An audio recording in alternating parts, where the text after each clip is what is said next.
Now, of course, most people would know that you're a partner of Microsoft's, but for those who aren't particularly familiar with Avanade, do tell us more about the company. So we are the largest Microsoft services company in the world.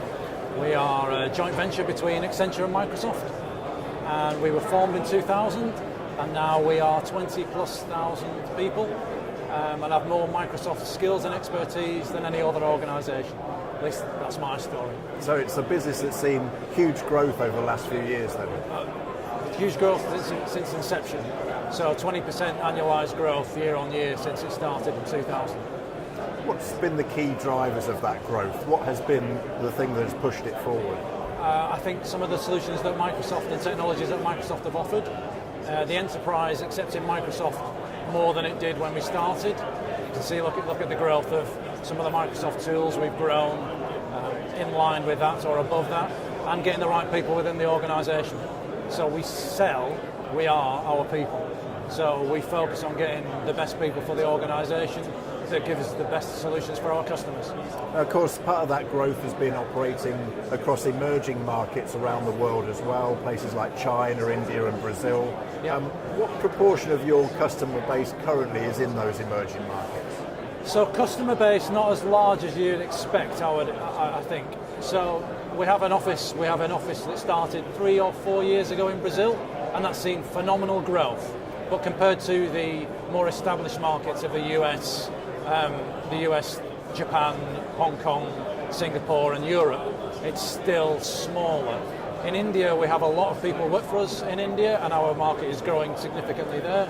And in South Africa and the rest of Africa, we have offices now, and that's growing significantly, but it still doesn't make up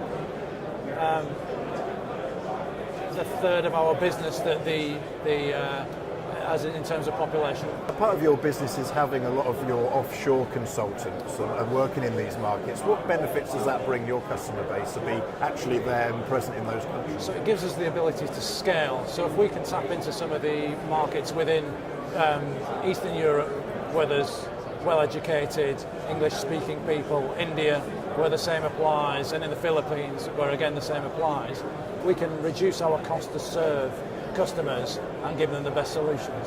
What we're not is a pure play organisation where we are entirely offshore. We still strike that balance between being close to the customer to make sure that we deliver the customer's needs and reducing our cost to serve them to give them the right solution and support that solution by using our offshore organisation. As a business, as Avanade, are you looking towards the emerging markets for your continued success and growth going into the future, or are the home markets still very important to keep the business? Both are important. I think our local markets will and be the largest part of our business for several years to come, but a large proportion of our growth will come from the emerging markets. And do they require a different approach at all in the way that you market yourself and talk to customers, or is it much the same?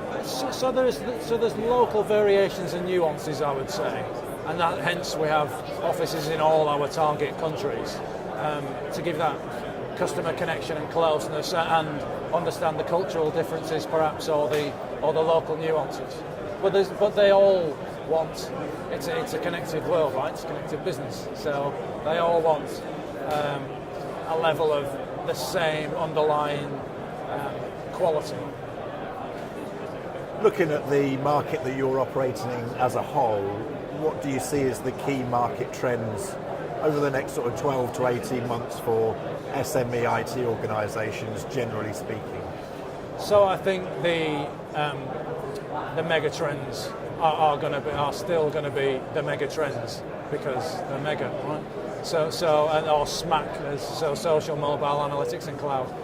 If you look around, everyone's talking about it.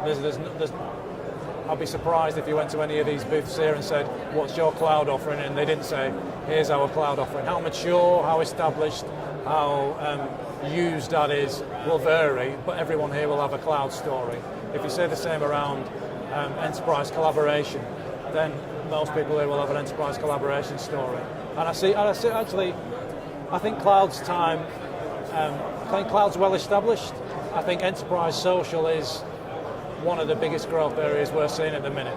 So we're seeing real traction in maybe not the SME market, but in some of the large FTSE 100 companies that we work with. There is more and more social collaboration because people are used to using the social tools at home, and now there is a critical mass within the enterprise to allow you to work with your partners or your people within your supply chain or your customers, and become more intimate with your customers and understand their needs and respond to their needs better. Of course, you spend a lot of time talking to clients on how they can streamline their business and use these technologies and bring them into their practices. But as Avanade, how have your working practices changed over the last 3 to 5 years, and what do you see as being the next stage for you at Avanade going forward into the next 3 to 5 years? So we like to dog food all the stuff we do with clients. So we have, I think, there's a Yammer stand down there. We've had Yammer for a few years now. We do a lot of social enterprise within the organisation. Lots of our tools and solutions are cloud-based. We have our own, prior to that they were private cloud-based. We do a lot of our developments for customers on our private cloud or on Azure, on the Microsoft public cloud.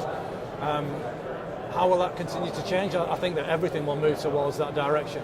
We still do retain some level of data center. I think that over time, as that kit in there ages, it'll be refreshed less, if at all. And so we'll continue to move onto the cloud.